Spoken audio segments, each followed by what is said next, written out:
Oh,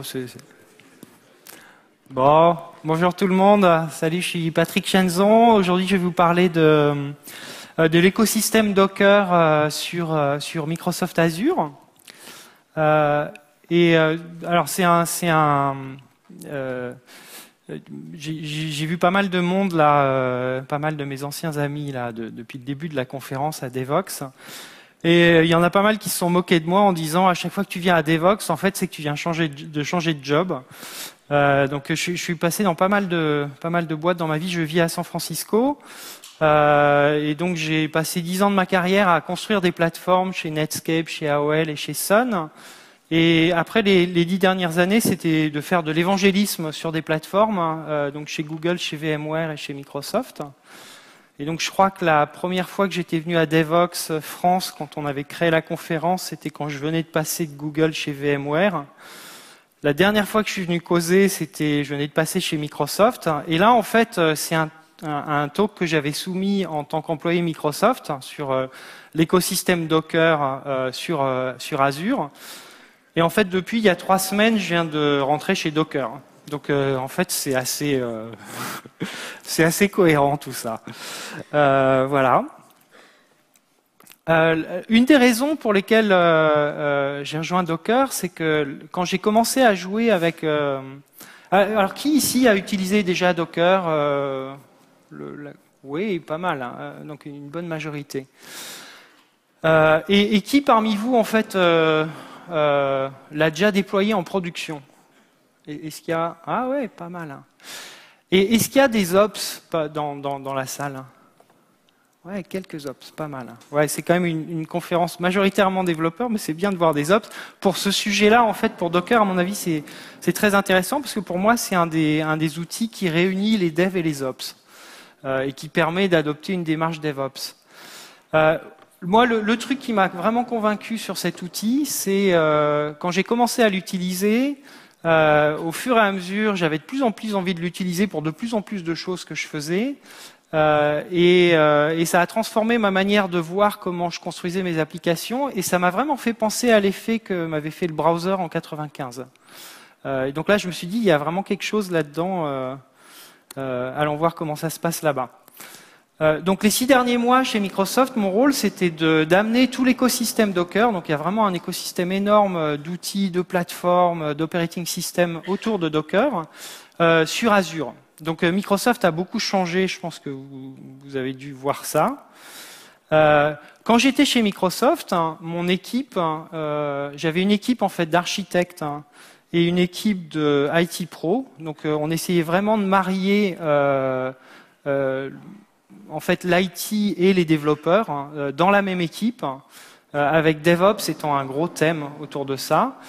Et quand je leur faisais des présentations en interne, en fait, voilà un peu comment je leur présentais le marché du cloud. La manière dont je vois le marché du cloud, étant passé dans pas mal de ces boîtes, en fait, à peu près tout le monde à part Amazon.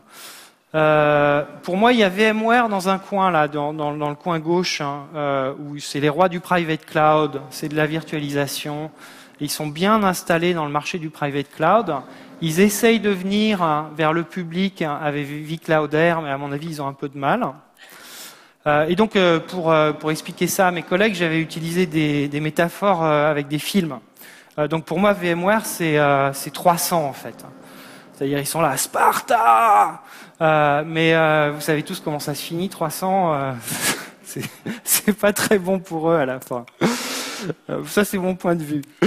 Google et Amazon, c'est vraiment les rois du public cloud. Donc Amazon avec la plus grosse part de marché, Google avec les innovations techniques les plus intéressantes, je dirais. Et alors là, au niveau des films, c'était pour moi Google, c'est Retour vers le futur. Donc je ne sais pas si vous vous souvenez du film. Hein, c'est un gars des années 80 là qui joue de la guitare électrique et puis il revient dans les années 50. Il va dans un bal et puis il joue du Van Halen devant des gens des années 50 et les gens le regardent médusé, ils comprennent pas cette musique qui vient du futur, quoi. Souvent, en parlant des technologies Google, notamment dans les entreprises, j'avais vraiment cette impression-là de dire voilà où vous devez être dans 20 ans, dans 10 ans. Et il me disait ouais mais comment j'y vais aujourd'hui, quoi.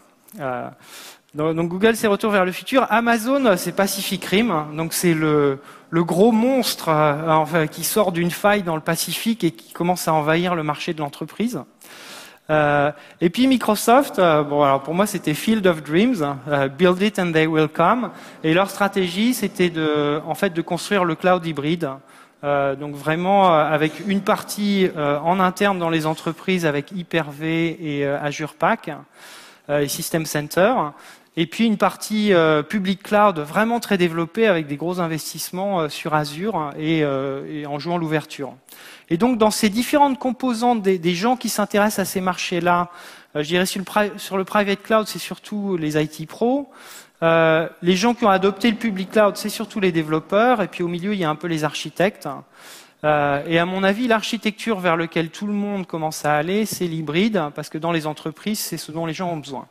Et pour moi, Docker, ce qui est vraiment intéressant, c'est que ils ont réussi à créer cette plateforme qui est entre l'infrastructure as a service et le platform as a service, avec ce nouveau concept de container. Enfin, ce nouveau concept, j'en parlerai plus tard, ça existe depuis longtemps, mais en facilitant l'utilisation des containers, en fait, ils ont créé ce truc qui est un peu entre les deux, entre l'infra et la plateforme.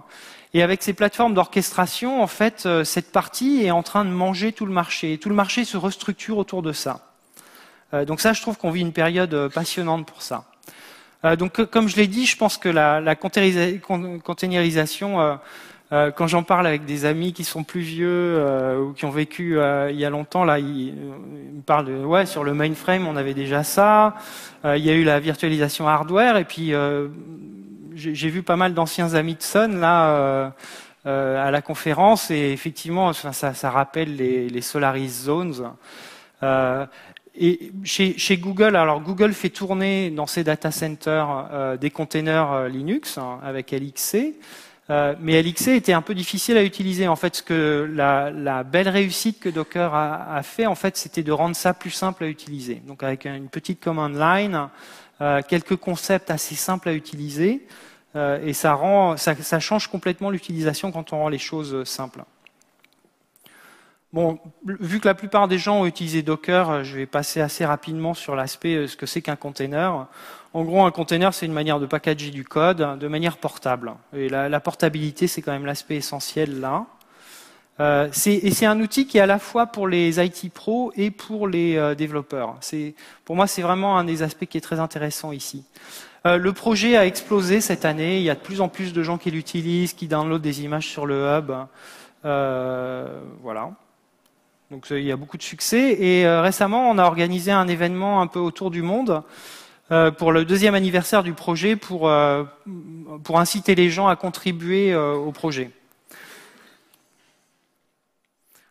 Bon, alors pourquoi Docker a du succès aujourd'hui? Moi, je pense que c'est lié à plusieurs tendances assez profondes dans le marché qui sont arrivées les dernières années, où le cloud commence enfin à être adopté, notamment dans les entreprises. Donc moi, quand j'avais commencé à m'occuper du cloud vers 2008-2009 avec App Engine, il y avait vraiment que des startups qui utilisaient ça. Aujourd'hui, toutes les entreprises se posent la question: quelle va être ma cloud stratégie et comment je vais mettre en place mon cloud en interne, en externe, en hybride. Et dans ces entreprises, en fait, la grande problématique, c'est la portabilité. C'est-à-dire, j'ai pas envie d'aller me loquer chez Amazon ou chez Google. C'était un peu le problème des plateformes as a service, où les API sont très spécifiques à un cloud provider. Cloud Foundry essayait de proposer une solution qui était portable dans ce domaine-là, qui permettait d'installer en fait un pass en interne ou bien en public avec des API qui seraient les mêmes partout. Donc les gens veulent de l'hybride, de la portabilité, et en fait le fait que DevOps, la démarche DevOps, qui fait travailler les IT pros et les développeurs ensemble en utilisant les mêmes outils et les mêmes workflows, est en train de prendre dans les entreprises un peu comme l'agile au début. Donc maintenant l'agile, on le trouve de plus en plus partout, c'est une pratique relativement acceptée, même dans des endroits où ils ont du mal à changer. DevOps, pour moi, est en train de reprendre ce flambeau en fait de la nouvelle transformation. Et quand j'étais chez Microsoft, un truc intéressant que j'ai vu, on essayait de transformer la société pour rendre Microsoft plus agile. Et donc dans notre équipe, dans les relations développeurs où on était un groupe très technique, on avait commencé à pratiquer une démarche DevOps même en interne. C'est-à-dire quand on faisait des hackathons avec des clients, on invitait des IT pros pour venir faire notre infrastructure et la créer comme du code et la mettre dans le repository et automatiser tout ça. Un des aspects les plus importants et les plus intéressants pour moi de Docker, c'est pas seulement les outils qu'il y a dans Docker, les outils de Docker, c'est tout l'écosystème qui est en train de se créer autour. C'est ça qui rend ça, à mon avis, vraiment utile et qui fait que c'est une technologie qui vaut vraiment la peine d'apprendre, parce que quel que soit l'environnement où vous allez aller, il va sans doute être transformé par un aspect de Docker. Donc ça, c'est ma vision un peu simple de l'écosystème aujourd'hui. En bas, on a toutes les plateformes de cloud ou de virtualisation, donc VMware et puis les trois gros, Microsoft, Amazon et Google. Chacun a une stratégie un peu différente. Donc Amazon, ils ont fait un container engine qui est assez propriétaire, qui utilise les command line d'Amazon et qu'on ne peut pas répliquer en interne chez soi. Google a fait Google Container Engine, mais ils ont open sourcé une partie de ça sous forme de Kubernetes, qui est cet engin d'orchestration pour Docker. Donc ça, ce que je trouve très intéressant là, c'est que quand j'ai essayé d'aller voir les entreprises avec l'offre Google il y a plusieurs années, donc avec App Engine for Business, elles me disaient, nous on veut du hybride. Et c'était toujours un peu le manque dans la stratégie de Google, ce manque d'une possibilité de faire tourner les applications de la manière dont je les déploie chez Google, chez moi. Et en fait, je pense qu'avec Kubernetes, ils commencent à avoir une bonne histoire là. Et notamment, ils viennent de sortir la semaine dernière, donc c'est un écosystème qui bouge à toute vitesse. La semaine dernière, ils ont fait une annonce avec CoreOS, où ils allaient faire une distribution intégrée avec Kubernetes et CoreOS, ce qui peut faire en fait un bon cloud hybride en interne dans les entreprises, en utilisant les mêmes API qu'on utilise pour causer à Google Compute Engine. Donc Ludovic avait une super session il y a 2 jours là-dessus. Donc ça, c'est Amazon. VMware, je crois qu'ils ont fait pas mal de choses avec les containers Docker, et notamment, ils s'intéressent pas mal à la performance et au networking. Et puis Microsoft. Alors Microsoft, c'est très intéressant pour quelque chose que donc Microsoft, la société a changé de PDG l'année dernière. Donc on est passé de Steve Ballmer, qui avait quand même dit que l'open source c'est du cancer, enfin c'est comme le cancer et que c'était tous des communistes et tout ça, à un gars qui s'appelle Satya Nadella. Quand je suis venu chez Microsoft, en fait c'est le premier avec qui j'ai interviewé. Et je me souviens qu'en sortant de cette interview, je suis allé voir ma femme et je lui ai dit ouais, j'irai sans doute là-bas. Lui, c'est vraiment ce qu'il veut faire. Et une chose que les gens savent pas, c'est qu'en fait, il a commencé sa carrière chez Sun. Donc c'est un ancien de Sun qui dirige Microsoft aujourd'hui. Je trouve ça très ironique, personnellement.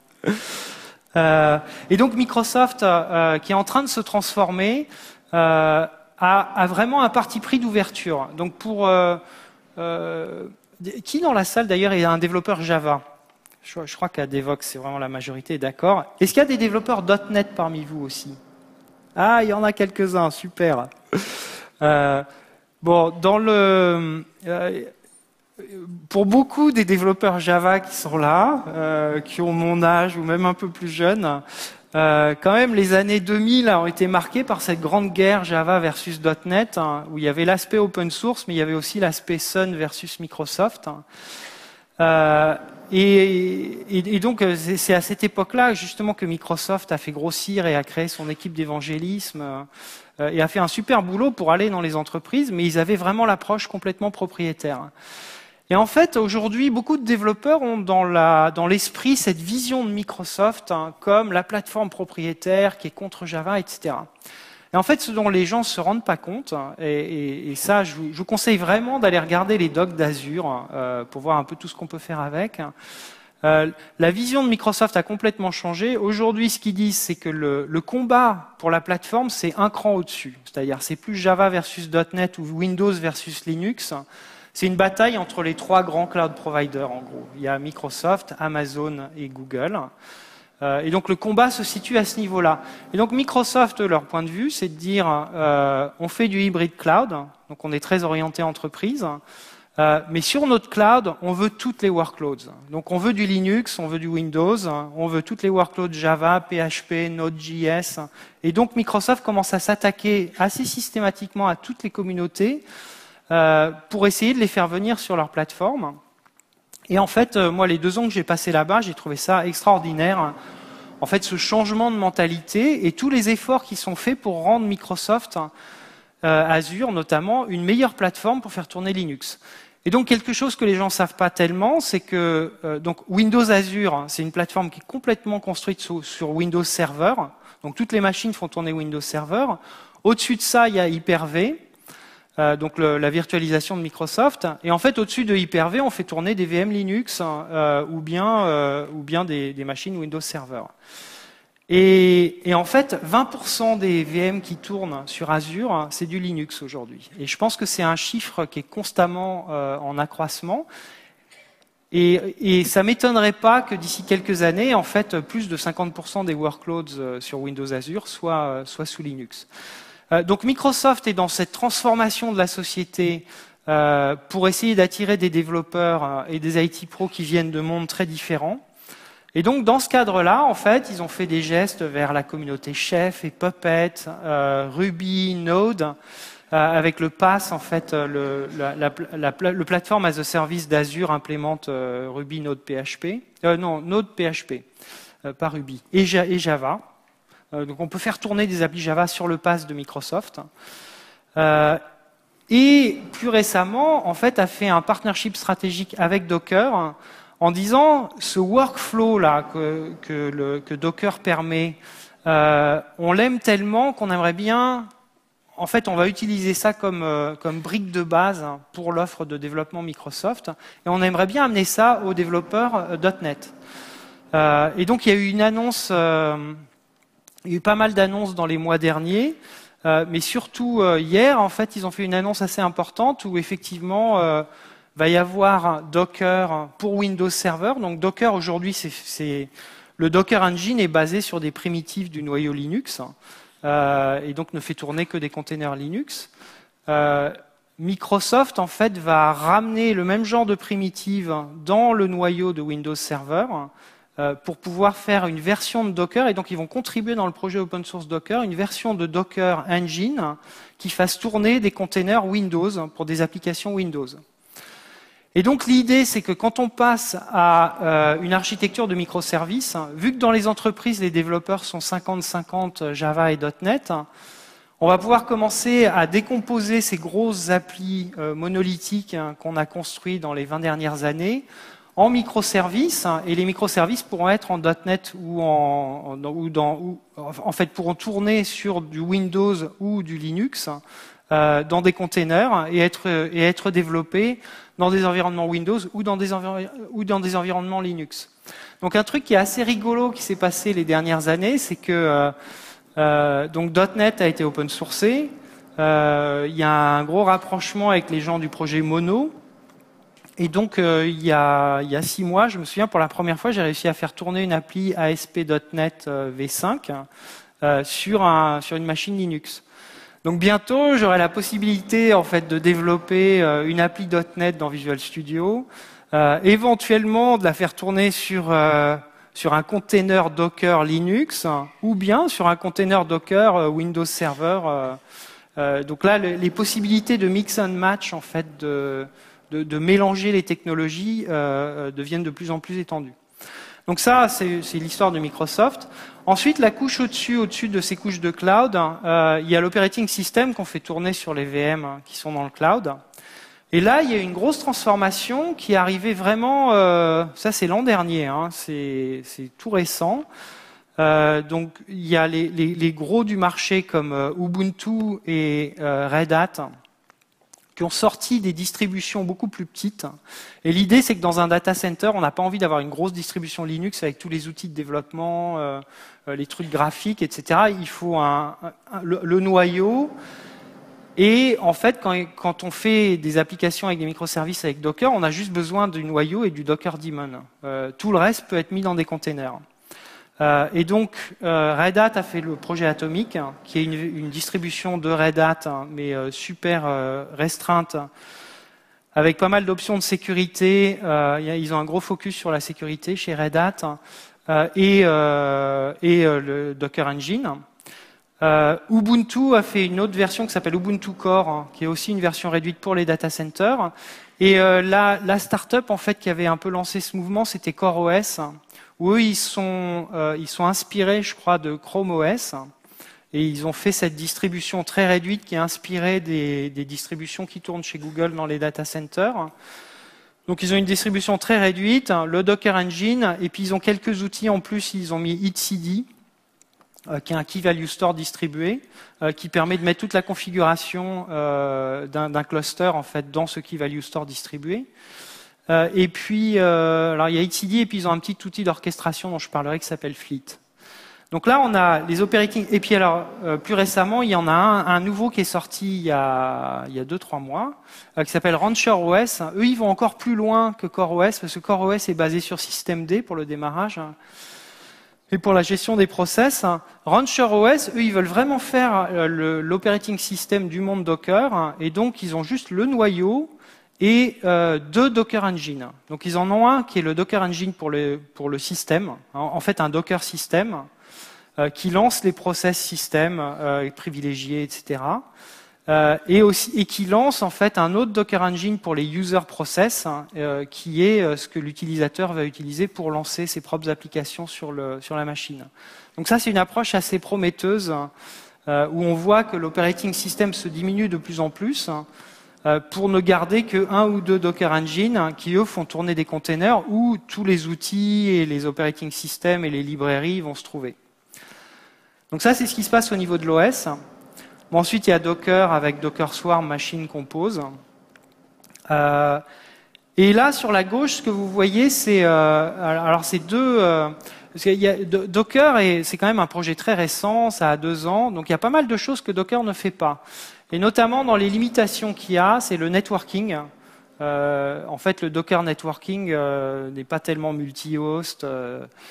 Ça marche pas quand on commence à vouloir faire, en fait, causer. Quand on veut faire parler des containers, il y a une commande qui s'appelle Docker Link qui permet de linker 2 containers qui sont sur le même hôte. Mais dès qu'on commence à avoir, dès qu'on dépasse plusieurs hôtes, en fait, dès qu'on commence à avoir 2, 3 hôtes, donc 3 Docker Engines qui tournent et qu'on commence à provisionner des containers sur ces 3 engines et qu'on veut les faire parler ensemble. Donc il y a un problème de networking où ils savent pas se parler ensemble. Alors il y a des patterns qui ont émergé, mais qui moi sont vraiment, enfin je trouve que ce sont vraiment des hacks. Donc il y a un pattern assez familier qui s'appelle l'ambassadeur, où on dit voilà, pour un container qui doit parler, par exemple un front-end qui doit parler à une base de données, je vais lancer un autre container à côté qui va être un ambassadeur pour ma base de données. Si le container de base de données tourne sur un autre host, et en fait je link ces 2 containers. Et donc mon front-end va causer non pas à la base de données, mais à cet ambassadeur qui lui fait un socket. Il prend tout ce qu'il y a sur la socket, il la passe de l'autre côté sur le vrai container de base de données qui est de l'autre côté. C'est très un hack. Et en fait, il y a pas mal de solutions qui commencent à émerger de virtual networking pour Docker. Donc c'est du software-based networking pour Docker. Donc il y a 3 solutions. Il y a Weave, Flannel. Donc Weave, c'est fait par des anciens de RabbitMQ, Alexis et Mathias. Flannel, c'est fait par les gens de CoreOS. Et il y a Open vSwitch aussi qui est pas mal utilisé pour ce genre de trucs. Donc voilà, ça ce sont des choses en fait qui étendent Docker. Donc il y a Weave pour le networking et Flocker. Alors ça, j'ai trouvé ça super intéressant. Un des autres problèmes de Docker multi-host, c'est que il y a cette notion de volume dans Docker où je peux monter un volume dans mon container et c'est là où mon container va sauver ses données. Et quand le container s'arrête ou meurt ou redémarre, toutes mes données sont sur le volume. Donc c'est ça qui va rester en fait. Le problème, c'est que si dans un contexte où j'ai de l'orchestration, où j'ai un engin comme Kubernetes, par exemple, qui va bouger mes containers à droite à gauche, le volume, lui, il est lié à un hôte spécifique, en fait, à une machine. Donc si je veux bouger mon container, il va falloir bouger les données qui vont avec. Et donc Flocker, c'est ça le problème qu'ils résolvent. et d'une manière assez rigolote. Je crois que j'ai une slide là-dessus un peu plus loin. En fait, ils utilisent ZFS en dessous. Donc, une fois de plus, on trouve des technos de Sun là qui retrouvent leur utilité un peu plus tard. Et donc, ce qu'ils font, c'est que quand l'orchestrateur demande à bouger un container qui a des données dedans, enfin, ou il y a un volume attaché, ce que va faire Flocker, c'est qu'il va intercepter le call, il va dire attends avant de le bouger. Il va faire dans ZFS, en fait, les snapshots sont pas chers. Donc, il va faire un snapshot du file system. Ensuite, il y a un outil de ZFS qui permet de bouger un snapshot, enfin, d'un host à un autre. Donc ça prend pas mal de temps. Si c'est une grosse base de données, ça peut prendre des heures, par exemple. Donc là, mon appli continue à tourner et il y a le process Flocker qui va bouger le snapshot d'un côté à l'autre. Et une fois que le snapshot est passé de l'autre côté, en fait, là, il y a peut-être que ma base, mon appli a continué à rajouter des choses dans la base pendant quelques heures. Et donc là, ils arrêtent l'appli, ils prennent les diffs entre les deux snapshots, et là, ils bougent les diffs. Donc ça se fait relativement rapidement, parce que normalement, il n'y a pas trop de données qui ont été rajoutées. Et après, seulement, ils bougent le container de l'autre côté. Donc ça, c'est pas mal. Ce sont des extensions Docker. Et aujourd'hui, en fait, il n'y a pas de modèle de plugin dans Docker. Donc ça, c'est sans doute d'ailleurs un des premiers sujets sur lesquels je vais travailler. En fait, le jour où j'ai commencé chez Docker, j'ai commencé tout de suite dans un design meeting sur ce système de plugin. Donc là, ils ont construit un système en fait qui permet de prototyper la manière dont vont marcher les plugins. Et du côté Docker, on est en train de travailler pour formaliser ça, pour faire un vrai modèle de plugin qui leur permettrait de se mettre dans un cycle de vie de la création d'un container où, quand j'arrive à la création du réseau, je dis ah bah tiens, il y a le plugin Weave qui s'est inscrit pour ça, on va lui passer un blob de JSON où il y a toutes les configurations du réseau et lui il va nous renvoyer les adresses IP et ce qu'il a décidé pour le truc. Ensuite, quand j'arrive à la création des volumes, là il va appeler Flocker pour faire le boulot sur les volumes. Et donc c'est le fait de définir ces points d'extension de la plateforme et les API et les structures de données en fait qui passent d'un côté à l'autre. Donc ça, voilà, c'est des extensions. Et puis à droite, on a ce qu'on appelle les engins d'orchestration. Et alors aujourd'hui, il y en a 6 ou 7, je crois. Les gros, c'est Docker Swarm. Donc ça, c'est une offre qui est faite par Docker, qui fait du clustering et de l'orchestration. Mesos, qui est très mûr, c'est un projet Apache qui vient de chez Twitter. Et puis Kubernetes, qui vient de chez Google. Mais il y en a d'autres comme Deis, par exemple, qui est un autre projet open source. En fait, qui permet de faire une plateforme vraiment qui ressemble au workflow de Heroku, où je fais un git push sur mon code, et c'est lui qui gère le load balancing, le fait de déployer mes containers, et puis après, je peux les scaler à la main. Enfin, à la main avec une command line en disant mets-m'en 3, mets-m'en 5, etc. Donc voilà l'écosystème Docker. Bon, Docker, les containers versus les VM, ça on a déjà parlé, donc en fait c'est de la virtualisation, mais au niveau de l'operating system. Ouais, ça c'est un peu ce qu'il y a à l'intérieur de Docker en fait. Hein. Donc c'est basé sur les namespaces et les cgroupes. Ça on en a parlé aussi. Un truc qui est important pour tous les développeurs Java qu'il y a là, je sais qu'il y a eu pas mal de discussions dans le talk de Ludo l'autre jour. Là-dessus, parce que eux, en fait, ce qu'ils faisaient pour construire. Donc, dans Docker, on construit des images, et souvent la question qu'on se pose en démarrant un projet, c'est quelle image je vais choisir. Donc, de base, en Java, il y a une image, il y a ce qu'on appelle les images officielles Docker. Donc, il y en a quelques-unes pour des langages, pour ce qu'ils appellent les language stacks. Donc, il y en a une pour Python et il y en a une pour Java. Alors, celle pour Java, elle est basée sur OpenJDK. Je me souviens plus ce qu'il y a en dessous comme distro Linux. Mais moi, je l'ai utilisé pour pas mal d'applis, ça marche très bien. Et après, je peux étendre cette image en rajoutant les outils dont j'ai besoin. Dans le talk de David Gageot et de Ludovic l'autre jour, en fait, eux, ils avaient construit leur propre image en récupérant les bits d'Oracle avec un petit hack pour faire semblant que c'est mon script qui signe parce qu'ils veulent un humain qui signe le truc. Donc ça, c'est possible aussi, en fait. Hein, c'est très flexible.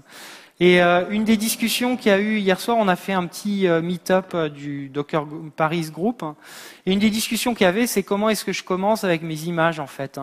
Et je crois que la conclusion, c'est qu'aujourd'hui, dans une entreprise, souvent les gens vont aller se fabriquer une série d'images standards à étendre par leurs développeurs ou par leurs ops et qu'ils vont utiliser dans leur environnement. Je pense qu'à terme, la communauté des images va se structurer. Il y a dans le Docker Hub, en fait, quand vous faites un search sur un keyword, vous trouvez la liste d'images et il y a le nombre de stars. Les gens, enfin, il y a un rating et les gens peuvent voter pour les images. Mais c'est vrai que ça peut être un peu déconcertant parce que sur certaines technologies, on trouve plein d'images. Donc l'autre jour, je faisais une automatisation on essayait de compiler une appli Java. Et j'ai essayé de tout faire dans des containers, donc je me suis dit Gradle, ok, je l'ai installé sur mon Mac, mais je vais voir s'il n'y a pas un container. Et en fait, il y en a 10, je crois, et j'ai envoyé un tweet à Guillaume Laforge en lui disant c'est quoi le meilleur container Gradle d'après toi? Et en fait, il savait pas quoi. Il savait pas, il n'avait pas utilisé. Et donc, je pense qu'il y a encore un niveau de maturation qui manque ici, où beaucoup de langages et de projets devraient commencer à créer des versions officielles des containers officiels de leur appli.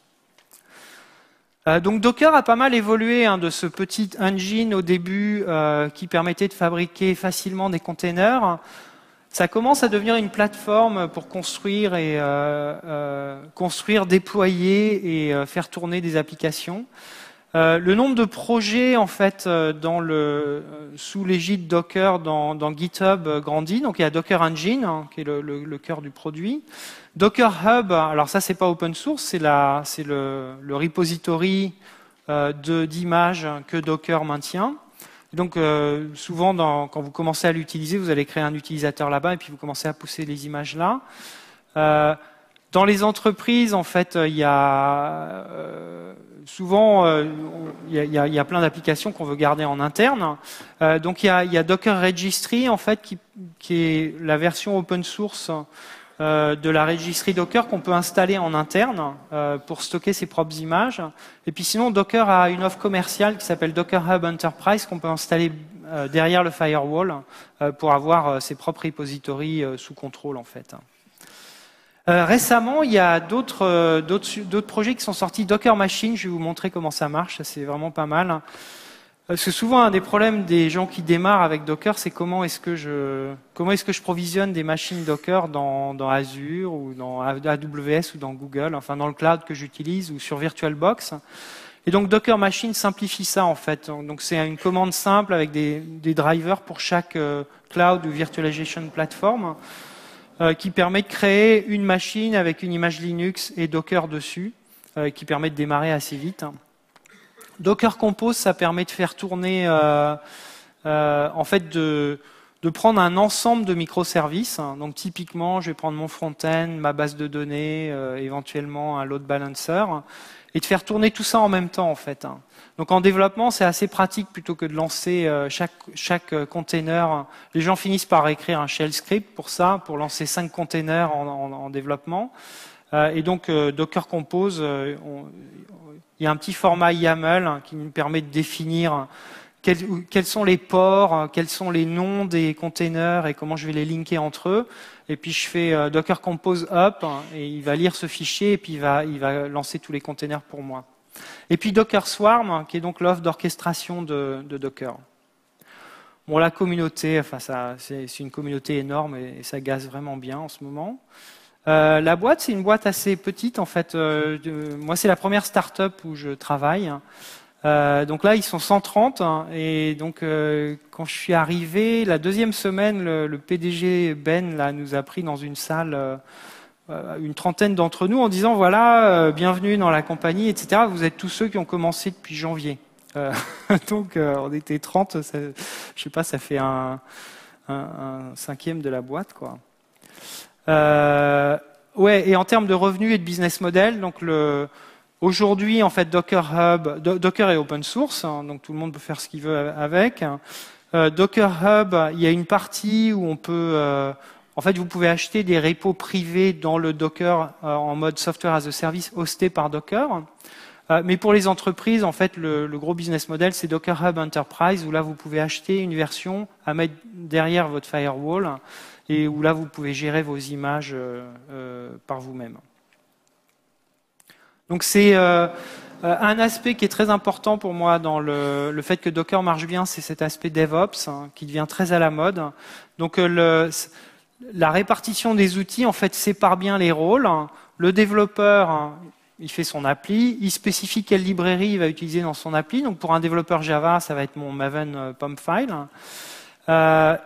Éventuellement, il spécifie un package manager pour des applications Linux. Mon application, mes données, je spécifie tout ça, comment ça marche. Je vais spécifier des volumes et des mount points pour mon application. Et puis, du côté IT Pro, en fait, une fois que je vais commencer à le passer en production, là, c'est eux qui vont s'occuper de dire tous les logs des containers Docker, comment est-ce qu'on les accumule et qu'on les met dans un repo commun qu'on va pouvoir chercher en cas de problème. Comment je fais un accès à distance de mes containers, comment est-ce que je configure le réseau, ça c'est une problématique qui est de plus en plus importante. Et le monitoring aussi, c'est une question qu'on m'a pas mal posée. Donc j'ai entendu parler de sociétés qui font en fait du monitoring de process normaux, qui commencent à essayer de vouloir aller se plugger dans le Docker Engine pour voir s'ils ne pourraient pas monitorer ça de plus près. Bon alors ce talk c'est sur Docker, sur Microsoft et sur Azure. Donc ça, c'était une slide que j'ai piquée à Satya. En fait, un jour, il a fait un talk, il est arrivé sur scène, il a dit Microsoft loves Linux. Et après vraiment l'historique de la boîte, c'était vraiment un gros changement. Et on a vu ce changement en interne, c'est-à-dire donc là, vous voyez, je présente toujours. En fait, j'ai gardé mon Mac en arrivant chez Microsoft, j'ai gardé mon Mac perso et en fait, ils m'ont donné un PC, mais j'ai fait tout mon boulot sur mon Mac. Et alors au début, ils se moquaient de moi, tout ça. Tu devrais le cacher, là, c'est mal vu et tout ça. Et puis au fur et à mesure des 2 ans que j'ai passé là-bas, l'attitude a complètement changé et j'ai vu de plus en plus de gens de Microsoft se former sur Linux, sachant qu'il y a déjà des gens chez Microsoft qui sont excellents. Il y a des gens de Microsoft qui contribuent au noyau Linux. Donc toute l'équipe qui fait les drivers Hyper-V, en fait, ils contribuent dans le noyau. Donc il y a un petit groupe de gens qui sont très compétents sur Linux, mais ce que j'ai vu, c'est qu'en fait, ça devenait de plus en plus populaire, et donc les gens se forment et s'y mettent vraiment. Et donc juste avant de partir, j'ai fait une formation Docker à mes collègues, et je sais que c'est un sujet qui est de plus en plus, qui intéresse de plus en plus de gens. Un autre aspect de Microsoft, c'est que c'est une vraie boîte de plateforme, et donc il y a toujours un aspect écosystème pour eux, c'est-à-dire ils essayent de faire grossir un écosystème et alors dans ce cadre-là, de s'intégrer avec l'écosystème open source qui est en train de fleurir avec Docker. Et donc ça, c'est le genre de job qu'on faisait avec mes collègues. En fait, donc là, c'est l'équipe de Tutum, c'est une boîte d'orchestration Docker. Ils sont venus à Seattle, on a fait un Hackfest pendant une semaine et en fait, on a fait l'intégration entre leur plateforme et Azure. Et puis ça, c'est un autre avec DIS qu'on avait fait à San Francisco, où c'est pareil, en quelques jours, en fait, on les a intégrés avec Azure. Et maintenant, le résultat de ce hackathon, c'est intégré dans leur GitHub repo, avec l'outil d'ailleurs que je vais vous montrer, pour générer un cluster CoreOS sur Azure. Et alors un truc qui est là qui va vraiment beaucoup plus loin, je vous en ai parlé, c'est les Windows Servers Containers. Donc il y a eu beaucoup d'annonces hier là-dessus. Un espèce de récapitulatif pour dire vraiment Microsoft, on a vraiment une direction stratégique autour de Docker, on veut adopter ça pour le workflow de nos développeurs en fait. Donc ça, ce que ça veut dire, c'est qu'il y aura Docker Engine pour Windows et Docker Engine pour Linux. Mais en utilisant la même API, donc les développeurs Windows utiliseront la même API. Et alors hier, ils ont annoncé deux nouvelles annonces, en fait 2 nouvelles options qui sont vraiment intéressantes. Cette histoire de Nano Server, qui est une version très réduite de Windows Server, qui est l'équivalent de CoreOS et de Atomic ou Ubuntu Core dans le monde Linux, mais là pour le monde Windows. Donc c'est une version de Windows Server pour les data centers, qui est très avec réduit quoi, une empreinte réduite. Je te remercie. Et puis les Hyper-V containers. Alors ça, c'est une polémique qui a duré pas mal de temps. Enfin, les derniers 8 mois, j'ai vu ça de plus en plus souvent, où notamment les gens qui viennent de la virtualisation, qui venaient soit de Hyper-V, soit de VMware, ils disent, ouais, les Docker containers, vous dites que c'est isolé grâce au namespace, etc. Mais il y a plein de trous. Alors effectivement, il y a eu un gros bug un jour, ils avaient oublié de boucher les trous là, et il y a quelqu'un qui a trouvé un trou, un moyen de sortir et d'aller regarder tout le file system à partir d'un container. Donc c'est un truc qui s'améliore au fur et à mesure, mais c'est vrai que c'est pas aussi mûr que l'isolation qu'on peut avoir avec des VM, où là, ça fait 10 ans que les gens travaillent là-dessus. Et donc Microsoft a annoncé hier Hyper-V Containers, où là, ils font tourner un Docker container dans en fait, les primitives d'isolation des VM Hyper-V.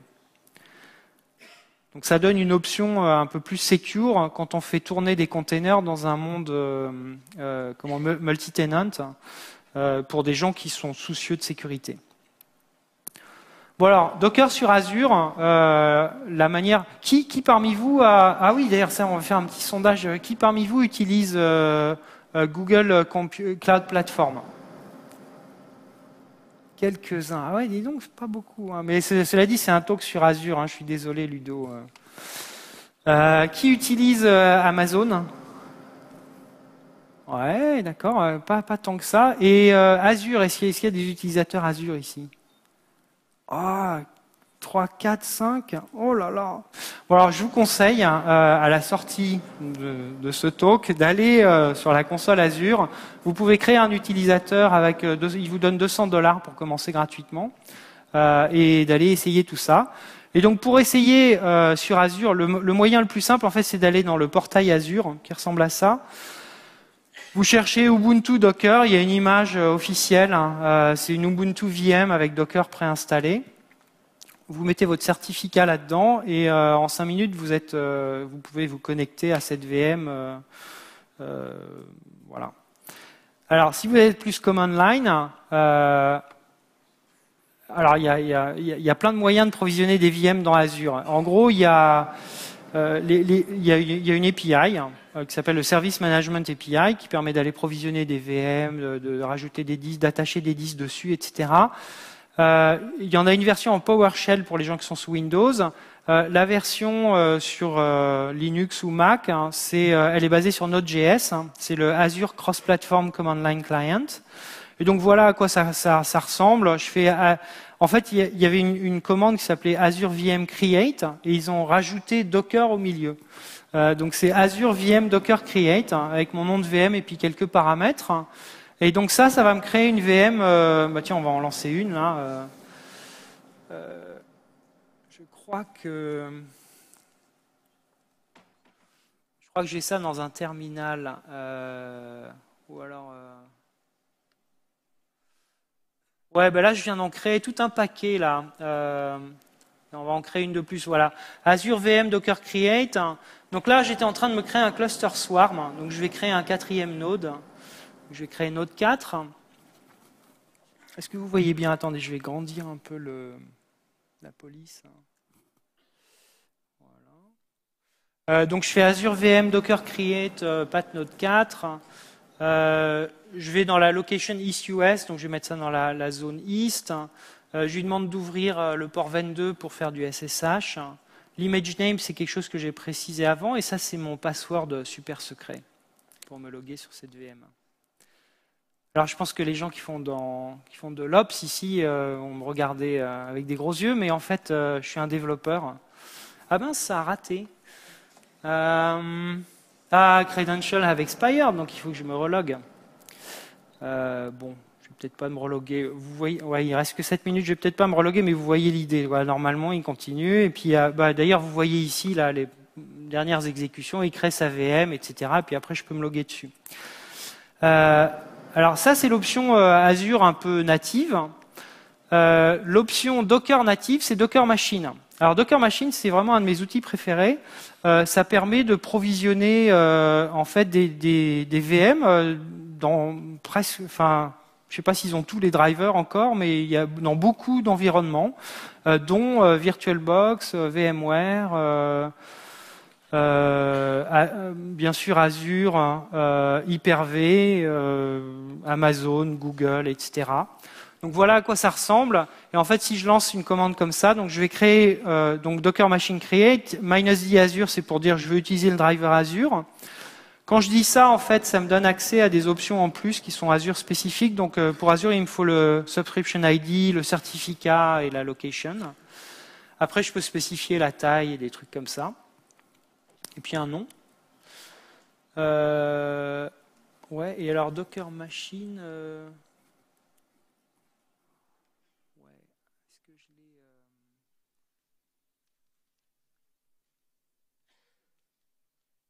l'ai. Ouais, j'ai toujours. D'accord.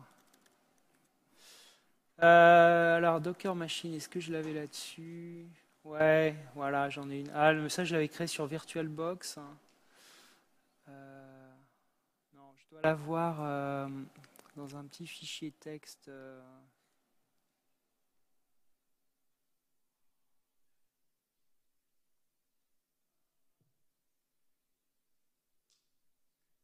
Ouais, c'est ça. Donc là, je dois avoir une commande Docker Machine toute prête hein, qui doit marcher, celle-là. Il faut juste que je change le...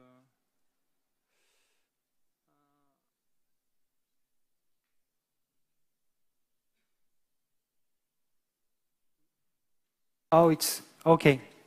So we are running. Le temps est fini. Alors, je vais juste aller très très vite à travers les 50 autres slides qui me restent. Donc, je vais poster le deck, vous pourrez aller voir les détails par vous-même. Mais les plugins, en gros, je vous ai raconté, le networking et Flocker là qui fait cette espèce de two-phase commit avec les volumes. Ils ont ce truc qui s'appelle PowerStrip en fait, hein, qui permet de prototyper des plugins. Et puis après, en fait, j'avais tout un tas de slides pour expliquer les différentes plateformes d'orchestration Docker, donc CoreOS avec Fleet. Et en fait, tous les trucs que je vais raconter, enfin, qui sont là-dedans, sont documentés sur mon GitHub repo. Si vous allez sur GitHub Chanson Azure Linux, j'ai des tutoriels assez détaillés avec des outils qui permettent. Alors, je vous explique comment installer Weave sur Azure, comment créer un cluster CoreOS. Comment utiliser Fleet pour déployer une application Java Spring Boot. Et voilà, j'ai et comment installer Kubernetes sur Azure aussi. Voilà. DI, c'est une autre plateforme avec un modèle plus à la comment ça s'appelle Heroku. Kubernetes, c'est le truc de Google, donc ça, il faut aller voir plutôt les slides de Ludo là pour ça. Swarm, c'est le. Alors Swarm a un aspect intéressant de Swarm pour l'orchestration Docker, c'est qu'on utilise la même API que Docker lui-même. Donc c'est la même API et on rajoute en fait des métadonnées dedans. Mesos, c'est un framework assez mûr. Joyent a des trucs intéressants. Clever Cloud, un cloud français qui supporte Docker, ça je vous conseille d'utiliser. C'est Made in France. Cloud Foundry aussi, ils sont mis à Docker. Et en gros, en résumé, dans l'orchestration, il y a encore plein de choix. Il faut tester pas mal de choses. Il y a beaucoup d'expérimentation. Donc, en conclusion, ce que je vous conseille, c'est aller créer votre compte Azure. Regardez mon compte GitHub là pour les tutoriels et puis commencez à jouer avec tous ces trucs-là. Azure est vraiment une super plateforme pour découvrir Docker. Merci beaucoup.